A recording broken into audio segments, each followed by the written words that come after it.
Hello, my name is Gaba Smolinska-Pofli. I'm working for the Roma Support Group, which is a small London-based charity supporting Roma communities either via training, awareness sessions, and also support professionals directly. So you may wonder who Roma are. So Roma are ethnic group, minority group, which come from India originally, but they left India a long time ago, over 1,000 years ago.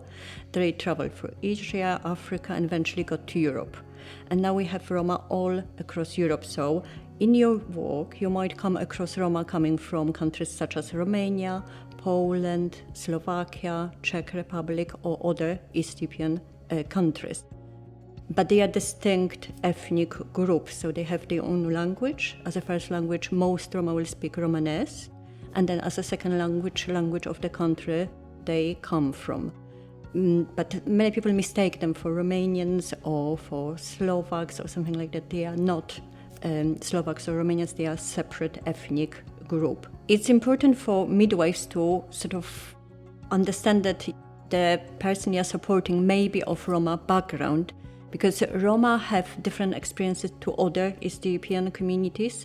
Roma have been discriminated for hundreds of years, including public services. Just as example, Roma ladies from Slovakia are placed in segregated provision when they go to hospital to give birth. So people may be really worried of telling you they are from Roma background. However, there are cultural differences which will impact how they sort of communicate with you and how they sort of understand different things. So it's really important to put them at ease and understand what their cultural background is. You may do it by sort of giving them examples of knowing somebody from that background, saying something positive about Roma culture, about another Roma lady you have been supporting, and that may help that lady to sort of open up and tell you sort of who they are. Often in my work, I often see that communication is one of the biggest problems and barriers for both professionals and the community members to access services.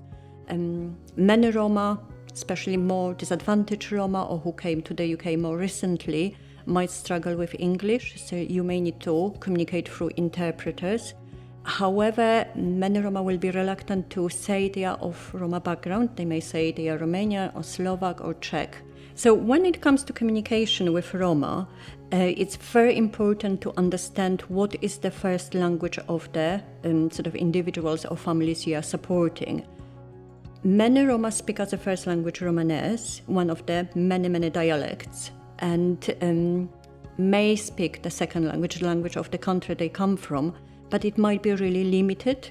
And health itself and pregnancy are taboo topics within the Roma community, which means people will lack vocabulary to describe different issues around pregnancy and health. It's very important that you think who is in the room. It will be much easier for the Roma lady to engage with the female professional. And if you're working with interpreter, if it's a female interpreter, if they are male present in the room, it's going to be really hard.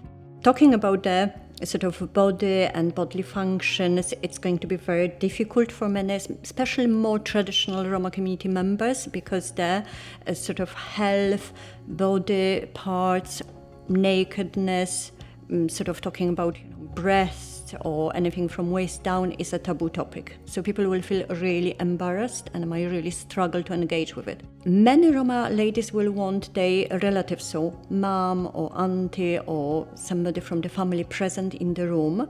But if you ask some sort of intimate questions, embarrassing questions, they may be really reluctant to speak in front of relative. So you may want to sort of pre-warn the lady that you are going to talk about sensitive topics. It's really good to explain why you need to ask certain questions and discuss it and how it's going to help her, that lady, and her baby. And if you use any images, think what sort of images you are using, because images sort of representing naked body shapes, it may embarrass some of the community.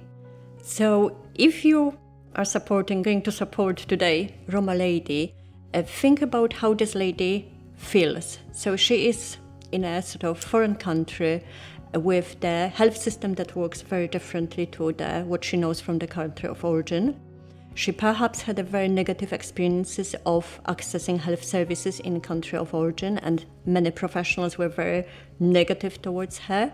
So she's frightened, fearful, apprehensive, maybe worried that if she says some things, it may be used against her. But also she may have a communication barrier. So even if you are working with interpreter, it may be not Roma interpreter. So it's very important to put this lady at ease, explain clearly what is your role, what you will do, why you will ask her questions, what sort of questions you may ask her, and try to sort of be very positive in that communication, sort of maintain eye contact, display positive body language. All of that can help the Roma lady to overcome her fears and worries.